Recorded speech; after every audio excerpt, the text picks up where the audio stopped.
Hello student, मैं एक बार फिर से आप सभी का स्वागत करता हूं अपने यूट्यूब चैनल डिप्लोमा लेक्चर में। तो अब तक हम आप सभी को सिविल इंजीनियरिंग 5th सेमेस्टर के soil mechanics and foundation engineering subject की क्लासेस आपको प्रोवाइड कर रहे थे और आज से आप सभी की सर्वेइंग सेकंड की भी क्लासेस प्रोवाइड होंगी। आप सभी को सर्वेइंग सेकंड की भी क्लासेस मिलना शुरू हो जाएगा। तो सबसे पहले हम बात कर लेते हैं कि सर्वेइंग सेकंड जो है उसमें हमको पढ़ना क्या है। उसको सिलेबस को देखने से पहले हाँ, एक बार आप लोग ज़्यादा से ज़्यादा सेशन को शेयर कर दीजिए, लाइक कर दीजिए। अगर आप सभी को वीडियो पसंद आती है तो वीडियो को लाइक कीजिए, अगर चैनल पर नए हैं तो चैनल को सब्सक्राइब कीजिए। ठीक है, तो शुरू करते हैं हम आज के इस अपने सेशन को, जिसमें हम डिस्कस करेंगे सर्वेइंग सेकंड के सिलेबस के बारे में कि सर्वेइंग सेकंड में हमको क्या क्या पढ़ना है। जैसे हमने सर्वे फर्स्ट में कंपास सर्वे पढ़ा, चेन सर्वे पढ़ा, प्लेन टेबल पढ़ा, इन सब के बारे में पढ़ा। और सर्वेइंग सेकंड में हमको क्या पढ़ना, आज हम उसके बारे में डिस्कस करेंगे। तो देखते हैं सबसे पहला चैप्टर जो हमको पढ़ना है वो क्या पढ़ना है। देखते हैं जो सबसे पहला चैप्टर पढ़ना है वो पढ़ना है हमको क्या, कंटूरिंग। कि कंटूर क्या होता है, कंटूर के कौन कौन से उद्देश्य होते हैं, कंटूर इंटरवल क्या होता है, हॉरिजॉन्टल इक्विवेलेंट क्या होता है, इन सब के बारे में क्या पढ़ेंगे हम, कंटूरिंग में पढ़ेंगे। ठीक है, कंटूर मैप कैसे ड्रॉ करते हैं, कौन कौन सी विधि होती है जिनसे हम कंटूर मैप बनाते हैं, इन सब के बारे में हम क्या करेंगे, चैप्टर नंबर 1 में डिस्कस करेंगे कंटूरिंग में। ठीक है, कंटूर को हिंदी में कंटूर ही लिखते हैं। ठीक है, तो ये क्या हुआ, कंटूर हो गया। नेक्स्ट क्या चैप्टर हमारा, ये है थियोडोलाइट सर्वेइंग। थियोडोलाइट क्या होता है, ठीक है, वो एक उपकरण होता है। जैसे आपका चेन सर्वेइंग था, प्लेन टेबल सर्वे था, कंपास सर्वे था, उसी प्रकार से थियोडोलाइट सर्वेइंग भी होता है। थियोडोलाइट एक उपकरण होता है जिसमें क्या होता है, एक दूरबीन लगी होती है। उस दूरबीन के थ्रू क्या करते हैं, हम सामने वाले पॉइंट्स को देख के उस पॉइंट की मेजरमेंट लेते हैं कि कितनी हाइट पे है, कितना मतलब क्या कैसे है, उसको हम लेते हैं। तो इसमें हम पढ़ेंगे थियोडोलाइट के बारे में। थियोडोलाइट के एक एक पार्ट के बारे में पढ़ेंगे, थियोडोलाइट के फिगर देखेंगे कैसे क्या होता है, उन सब के बारे में डिस्कस करेंगे इस चैप्टर में, थियोडोलाइट सर्वेइंग में। और फिर थर्ड चैप्टर क्या हमको, टैकोमेट्रिक सर्वे। टैकोमेट्रिक सर्वे क्या होता है, टैकोमेट्रिक सर्वे मतलब बहुत कुछ अलग नहीं होता, ये सेम थियोडोलाइट की तरह ही होता है। लेकिन थियोडोलाइट में कुछ उपकरण होते हैं जो टैकोमेट्री में उपकरण होते हैं, थोड़ा सा अंतर होता है। कैसे, थियोडोलाइट से। ठीक है, वो क्या अंतर होता है वो चीज़ हम आपको जब टैकोमेट्रिक सर्वे पढ़ाएंगे तो वहाँ पे अच्छे से डिस्कस करेंगे इन सब के बारे में, टैकोमेट्रिक सर्वे के बारे में। ठीक है, इसमें टैकोमेट्री पढ़ना है, इंस्ट्रूमेंट्स कौन कौन से टैकोमेट्रिक में इंस्ट्रूमेंट कौन कौन से यूज होते हैं और पर्पज़ क्या होता है, इन सब के उद्देश्य क्या होते हैं, कौन कौन सी विधि होती है इन सब के द्वारा सर्विंग करने की, उनके बारे में बेसिकली हम डिस्कस करेंगे यहाँ पे। ठीक है, नेक्स्ट क्या पढ़ना है, कर्व क्या होता है। बेसिकली आप कर्व जानते होंगे कि किसी त्रिज्या द्वारा, ठीक है, किसी चाप द्वारा लगाया गया जो हमारा होता है, एक चाप जो होता है वही हमारा कर्व कहलाता है। किसी रेडियस द्वारा लगाया गया एक चाप हमारा कर्व कहलाता है। तो वो कर्व क्या होता है, कितने प्रकार के कर्व होते हैं। जैसे हमारा सिंपल कर्व होता है, ट्रांजिशन कर्व होता है, 2 तरह के कर्व होते हैं। सबसे पहले तो हॉरिजॉन्टल और वर्टिकल 2 तरह के कर्व हमने पढ़ा था किसमें, हाईवे इंजीनियरिंग में। वही सेम टू सेम कर्व कैसे लगा, जैसे क्या हुआ, आप कहीं हाईवे पे जा रहे हैं, आप हाईवे पे देखते होंगे ऐसे मोड़ होती है। ठीक, कैसे, ऐसे मोड़ होती है। तो ये कैसे कर्व हमारा, ये हॉरिजॉन्टल कर्व होता है। और जब आप ऊंचाई पे चढ़ते हैं तो कुछ इस तरह से मोड़ होती है। कैसे, इस तरह से मोड़ होती है। तो इसको क्या बोलते हैं हम, वर्टिकल कर्व बोल देते हैं। तो ये बेसिकली 2 तरह के मेन कर्व होते हैं। ठीक है, और ये मेन 2 तरह के कर्व हो गए। अब इन दोनों कर्व में भी वर्टिकल कर्व जो होता है और हॉरिजॉन्टल कर्व जो होता है, इन दोनों में कई प्रकार के कर्व होते हैं। सिंपल कर्व हो गया, कंपाउंड कर्व हो गया, ट्रांजिशन कर्व के प्रकार, सिंपल कर्व अलग है, ट्रांजिशन कर्व अलग है। इनमें भी कई प्रकार के दिए गए हैं। उन सब के बारे में हम क्या आगे डिस्कस करेंगे जब हम कर्व के बारे में पढ़ेंगे। कर्व में कौन कौन से, जैसे क्या होता है, कैसे कर्व पूरा हम पढ़ेंगे, किस तरह से कर्व देते हैं।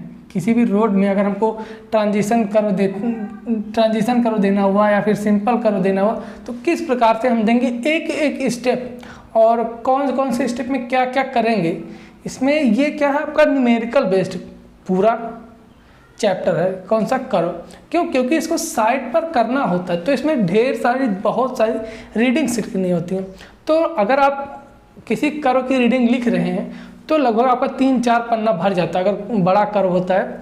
तो इसलिए जब आपको हम ये चैप्टर पढ़ाएंगे तो वहाँ पे अच्छे से न्यूमेरिकल के साथ कराएंगे, क्योंकि आपके एग्जाम में कभी कभी न्यूमेरिकल्स भी आते हैं इससे रिलेटेड।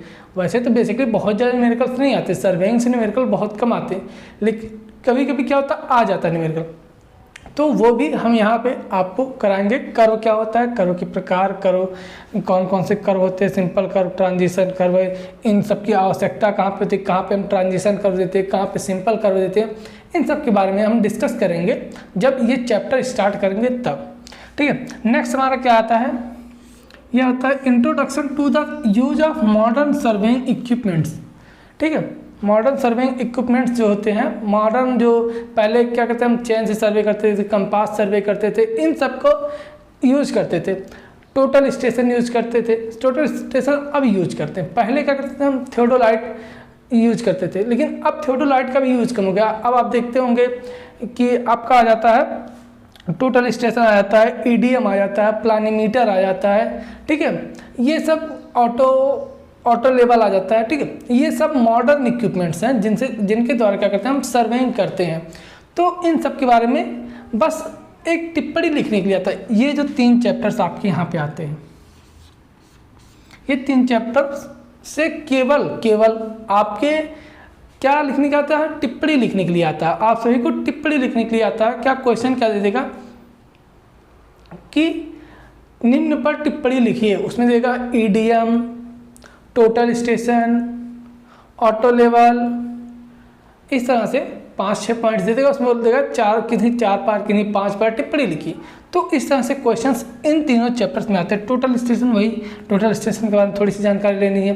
ठीक है। डिजिटल थियोडोलाइट भी आता है, इसी में डिजिटल थियोडोलाइट भी हमको पढ़ना है मॉडर्न सर्वेइंग इक्विपमेंट से में। क्या डिजिटल थियोडोलाइट का मतलब क्या है कि पहले जो थियोडोलाइट आते थे उसमें रीडिंग्स हमको लेनी पड़ती थी। क्या दूरबीन लगा होता था, दूरबीन से हम रीडिंग लेते थे, पढ़ते थे, तब लिखते थे।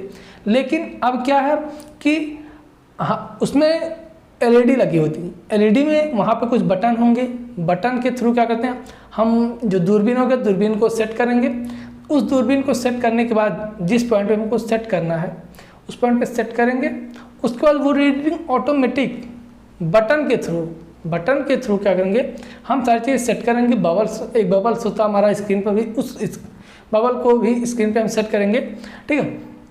तो वहाँ पे हम उस डिस्प्ले पे क्या करते हैं रीडिंग पढ़ते हैं। पहले क्या होता है इसमें, जो आप जब पढ़ेंगे थियोडोलाइट सर्वेइंग तो इसमें देखेंगे साइड में सर्कल बना होता है, उस सर्कल पे क्या होती है हमारी रीडिंग्स लिखी होती है।